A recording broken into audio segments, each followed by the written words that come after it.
Welcome back, trainers, and in this video we're going to be going over, is Pokemon Go gambling? Is it gambling? Straight up, right away, I'm going to say it is a form of gambling to some degree. The next question is, should Niantic label the percentages of which you can get something in an egg? I don't know, say, Larvesta.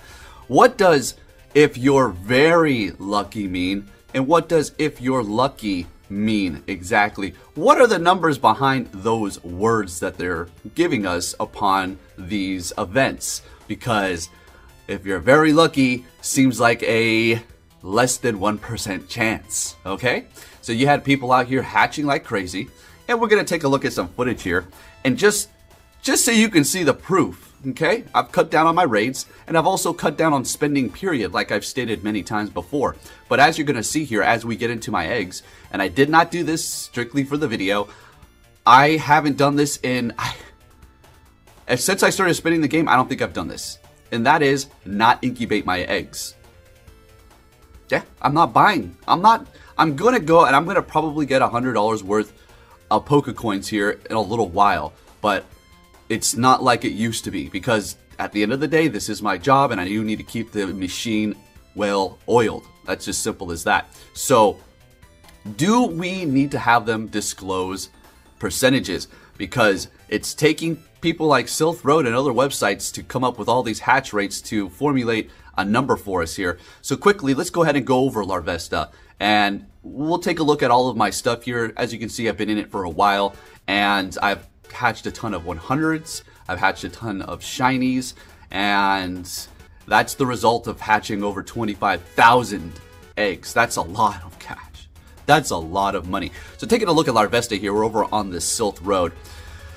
2-kilometer eggs, they hatched 226, they hatched 3 Larvesta, and that's sitting at about a 1.31%. So 1%, not even 2%. 5-kilometer eggs. For Larvesta, they hatched 280 eggs. They hatched 1 Larvesta, so they're sitting at about a 0.36, less than a 0.5%. This is granted the test sample that they had here. 10-kilometer eggs, which is where I hatched my Larvesta. They hatched 135. They got 1 Larvesta, and it was at a 0.474%. So, okay, over 0.5% for that one, which is looking a little bit better. Again, these are the sample sizes. It could be different for other people. For crying out loud, you could hatch it on your 2nd or 3rd egg. Okay, that's just the way it goes for some people. But for me, it took me 55 eggs, and I said I hatched it out of my 10-kilometer. And I wasn't going for a specific one because you can't pick when you spin a Pokestop. That's just the way it is. So I was looking up laws to see, because I keep seeing people say stuff on social media on how they are required to disclose the actual percentage. So instead of the words that they're saying, like if you're very lucky, or if you're very, or if you're lucky, or if you're very lucky, well, what do those mean? Like, can you put a number next to it so we have an idea? Or if they could even do this, if you have a 1 in 200 chance, that'd be a, I mean, it wouldn't be giving you the direct number, but it's giving you an actual something, and not just going off of the eggs. What do we got? The 1 egg, 2 egg, 3 egg, and then all of a sudden Larvesta is 5 eggs. What does 5 eggs mean? Less than 1% chance to hatch it. So if they disclose these numbers, I think that would be a lot better for transparency, and it would probably make people feel a little bit more comfortable going into these events and, starting to spend their money and digging in big time. And then there becomes a point where you've hatched so many, you've rated so much, that you're really thinking, okay, I'm just going to go a little bit more. I've got to get it soon. And some people just simply don't get it. Now, we have to talk about the other aspect of that, and that is going to be the fact that you are not guaranteed any of this. It is a chance. It's not that you're, you do 50 and you're going to get it. That's not how it works. That's why it's gambling. It is gambling in Pokemon. It's a disguise. I'm not trying to demonize it, but let's be real. It's an actual gambling game, okay? So when it comes down to raids, it took me 105 Mewtwo's raids to get the shiny. And it took me 6 years of constantly raiding. I went to literally every single EX gym back in the day when these Mewtwo's were out. I was getting invites all over the place because I was able to hit all these gyms, so I would keep on getting the invites every cycle. And then when Mewtwo came out, I went hard as heck, because when Mewtwo first came out in raids for everybody back in the day, and we were not limited to the EX gyms only, oh man, it was crazy. People were out in droves going bananas for a shiny Mewtwo. Mewtwo's the best in the game. So what I'm trying to get at is you're not guaranteed a thing. I was pissed because I had seen everybody around me get multiple shinies over and over and over. And not only that, I never got 100. I finally got my 100 after, like I said, 6 years. So you're not guaranteed a damn thing, and you can play this game your whole life and not get what you want, not get that shundo. All right, don't even hold your breath for that. All right, don't even hold your breath. That's just a whole nother chance of odds. You got to get one thing and another thing and another thing. Yeah, so it's just good luck on that. That's just pure luck. So when it comes down to hatching these things and these hatch events and these raid events, new shiny legendary, new rare Pokemon in an egg, should you go hard on these? I mean, if you have the money, if you're playing, if you're out and about and you're just going to play Pokemon Go already and you just said, hey, I'm just going to invest in it. You know, I'm going to get my Stardust from these eggs. I'm going to get these candies from these raids. And you're looking at it from that aspect. Those other things are extra. It's very disappointing. We all get pissed off when we don't get it. And I understand, as a content creator, I want to be one of the first ones to get something. I used to try to get the first shiny when they first came out and be on the channel. Look, I got the shiny, guys. Those days are gone. I want the new shinies if I enjoy it right away, but I'm not going to go out there and hunt it and go banana. Well, I'll go and hunt it, and I'm going to enjoy myself, and I'll play the game depending upon the situation and how much time I do have. But for the most part, I'm not going to try to be that number one.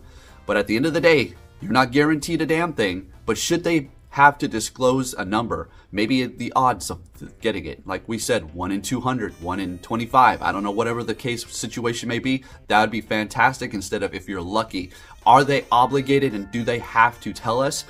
Well, as I was looking, there's been a lot of different things over the years in different countries regarding loot boxes and disclosing numbers and how they need to go about it.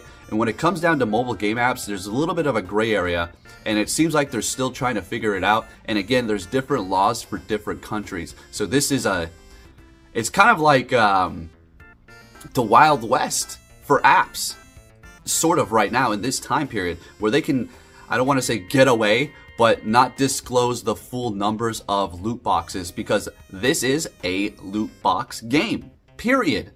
When you buy incubators, you're essentially buying a piece to a loot box, and when you put the egg in the incubator, you're completing that loot box for a full effect, and that's what it is. You're playing to get Stardust. You're playing to potentially get a chance at something. A lot of us incubate eggs because they're just there. But when there's an event, we're incubating eggs to get a specific thing. So there is that. So at the end of the day, it looks like Niantic is in the clear until we get new laws put in place by the state to actually say you got to disclose the number. So as of now, it doesn't look like they have to disclose anything. They're able to fly by under the radar right now and just collect that dough. Now, when and if they ever have to disclose the numbers, is that going to change their revenue? On the contrary, that might help it as far as people wanting to hunt it, because seeing a clear number on, say, their little blogs that they come out with, right? They have the picture of the new Pokemon and they say if you're lucky you can get it. But if they said, instead of if you're lucky, they said you have trainers, you have a 1 in 50 chance to get this. That's going to be like, whew, okay, 1 in 50. That doesn't mean that, let's be clear here, that doesn't mean if you hatch 50 you're going to get it. You have a chance every time you roll the dice to potentially get it. 1 in 50. That's it. It's basically saying, okay, it's not as hard to get. Now, if there's like a 1 in 250, that's obviously it's going up. And then a 1 in 500, I don't know like the exact wild, shiny, odd numbers, but it's pretty high up there. Obviously the rarest thing you can get. And I would think that Niantic twerks the shiny rates for specific things, for specific events that we don't know about. Obviously, for community days, they rise it up quite a bit, and and I've heard stories where people don't get a single shiny for the whole event and they play it. I can't fathom that. That just never happened. I can't even. That is nuts. That is a very unfortunate situation. But as far as the other shinies are concerned, yeah, it's not guaranteed. So just wanted to bring this to your attention because we did go through that whole Larvesta thing, and this doesn't just pertain to the Larvesta. This goes beyond into raids, shiny legendaries. Oh, and speaking of that, taking a look at all my stuff here, forget about the days of shiny hunting legendaries, remote raid style, unless you can get a group together to go around in your city and hunt these things and spend a bunch of gas and increase the emissions of yourself and this planet. Oh, global warming, everybody is trying to virtue signal with this Earth Day and this and that, and we've got to cut down on carbon emission. But at the same time, get your ass out there and raid. You don't have very many Pokestops or gyms and you're driving around. All of you are driving around, exhaust out of your car. Yeah, Earth Day, we were trying to heal the planet, but get out there and drive. Remote raids help the planet more so than anything, all right? Just Hanky doesn't want us to sit in our house because got to get that data. All right, anyways, loot boxes, what do you think? Let me down below. Is this game a little bit scummy when it comes down to that? Should they disclose numbers more clearly and detailed when they do come out with these events? Let me know. I personally think that would be great if they came out with a how many 1 in 25, 1 in 200 chance instead of very lucky or this or that, okay? That'd be great. But then again, at the end of the day, we never know what Niantic is actually doing behind the scenes with their numbers and twerking things and screwing with us. You never know, especially nowadays, because they seem even more angry and spiteful than ever. They are. All right, trainers, thank you for watching, and I'll be catching you all next time. Take care.